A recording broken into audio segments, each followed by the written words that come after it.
السلام علیکم ورحمۃ اللہ وبرکاتہ۔ اویسی برادران کا جب نام آتا ہے تو بہت سارے لوگوں کے ذہن میں یہ بات آنے لگتی ہے، یار یہ کتنا کٹر ہے، کٹر پنتھی ہیں یہ لوگ، اور نہ جانے کیا کیا ان کے حوالے سے سوچتے ہیں۔ اب اکبر الدین اویسی جو اسد الدین اویسی کے چھوٹے بھائی ہیں، انہوں نے حیدرآباد کے اندر کیا کمال کا کارنامہ کیا ہے، میں چاہتا ہوں کہ ایک مرتبہ آپ ضرور بھی ضرور ان کے اس ویڈیو کو سن لیں۔ کتنے بچے ہیں میرے اسکول میں؟ 20,000 بچوں میں 600 یتیم، 700 ایسے بچے جن کے والد نے والدہ کو چھوڑ دیا، تو 700 بچے ایسے کہ ان کے ماں یا باپ کو سیریس النس ہے، یا کینسر کے شکار ہیں، یا کڈنیز خراب ہیں۔ رمضان کے مہینے میں ایک نئی چیز میرے سامنے آئی، اس پر بھی کام کر رہا ہوں۔ میں نے اپنے اسکول کے سارے یتیم بچوں کو بلایا، ان سب کو عید کے نئے کپڑے دیے، لفافے میں عیدی دی، اور اس یتیم کے سر پر ہاتھ رکھا اور سب کو روانہ کیا خوشیوں کے ساتھ۔ اور پھر ایک 50-100 بچے کھڑے تھے، تو مجھے غصہ آیا کہ میں یتیموں کو بلایا تھا، یہ دوسرے کون ہیں؟ اور غصے میں گیا اور چیخ کر کہا، یتیموں کو بلایا تھا، اگر اس میں کوئی یتیم ہے جس کا باپ مر گیا ہے تو ہاتھ اٹھائے، تو صرف 2 اٹھائے 50 میں سے۔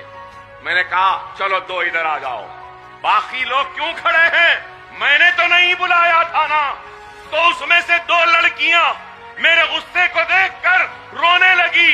میں نے پوچھا کیوں رو رہے ہو؟ تو 2 لڑکیاں روتے روتے کہنے لگی، اکبر بھائی ہمارا باپ زندہ ہے لیکن 12 سال ہو گئے، ہمارے باپ نے ہمارا پرسان حال نہیں جانا، 12 سال ہوئے ہم نے ان کو نہیں دیکھا، اس نے ہم کو نہیں دیکھا، ہمارے پاس عید کے لیے کپڑے نہیں ہیں، کوئی نہیں ہے، ہماری ماں گھروں میں برتن مانجتی ہے، ہم یتیم نہیں ہیں لیکن یتیموں جیسی زندگی گزار رہے ہیں۔ میں آگے بڑھ کر ان روتی ہوئی بچیوں کو اپنے گلے لگا لیا اور کہنے لگا، بیٹی مجھے معاف کر دو، میرے غصے کو معاف کر دو، تم فکر نہ کرو، تمہارا باپ اکبر الدین اویسی کی شکل میں زندہ ہے۔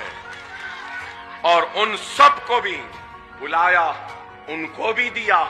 ان کو دینے کے بعد جب ان سے عید ملنے کے لیے گیا تو اور ایک چیز سامنے آئی، شاید کرنے والوں کے سامنے ہی آتا، جس سے کرانا ہے اللہ دکھاتا۔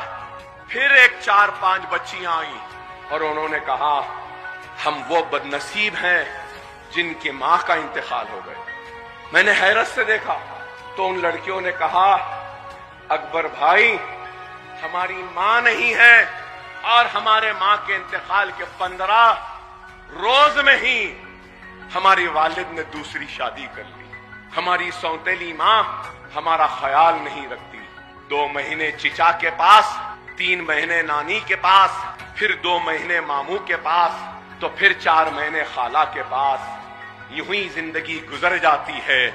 آپ کی مہربانی کہ ہم کو فری تعلیم مل رہی ہے، لیکن اکبر بھائی ہم گھر کے نوکروں سے بدتر زندگی گزار رہے ہیں۔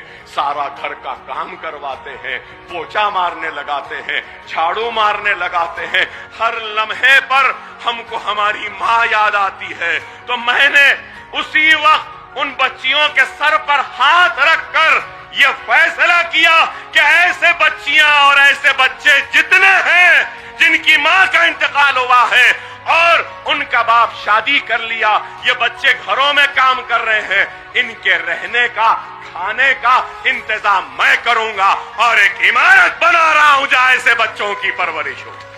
ناظرین محترم، آپ نے سنا یہ اکبر الدین اویسی ہیں، اور انہوں نے اپنے اسکول کے اندر کیسا کارنامہ انجام دیا ہے۔ اے کاش وہ لوگ جو بھاری بھرکم ووٹوں سے جیت کر آتے ہیں، وہ لوگ جو سالوں سے سانسد بنے ہوئے ہیں، ودھائک بنے ہوئے ہیں، اپنے اپنے علاقوں میں اس طرح کے کام کیے ہوتے، یا اس طرح کا انہوں نے کارنامہ انجام دیا ہوتا، تو شاید ہمارا ملک ہندوستان آج کتنا اوپر نظر آتا اندازہ نہیں لگا سکتے ہیں۔ لیکن ہمارے یہاں نیتا بننا تو لوگ چاہتے ہیں، لیکن کام کرنا کوئی نہیں چاہتا ہے۔ کام کرنے کی جب بات آتی ہے تو وہ پیچھے نظر آتے ہیں، اور جب کوئی نام لینا ہوتا ہے تو سر فہرست نظر آتے ہیں۔ کام کریں، آپ رہیں یا نہ رہیں، آپ نے جو کام کیا ہے جب تک یہ دنیا قائم ہے آپ کو سراہا جائے گا اور آپ کے کام کی تعریف کی جاتی رہے گی۔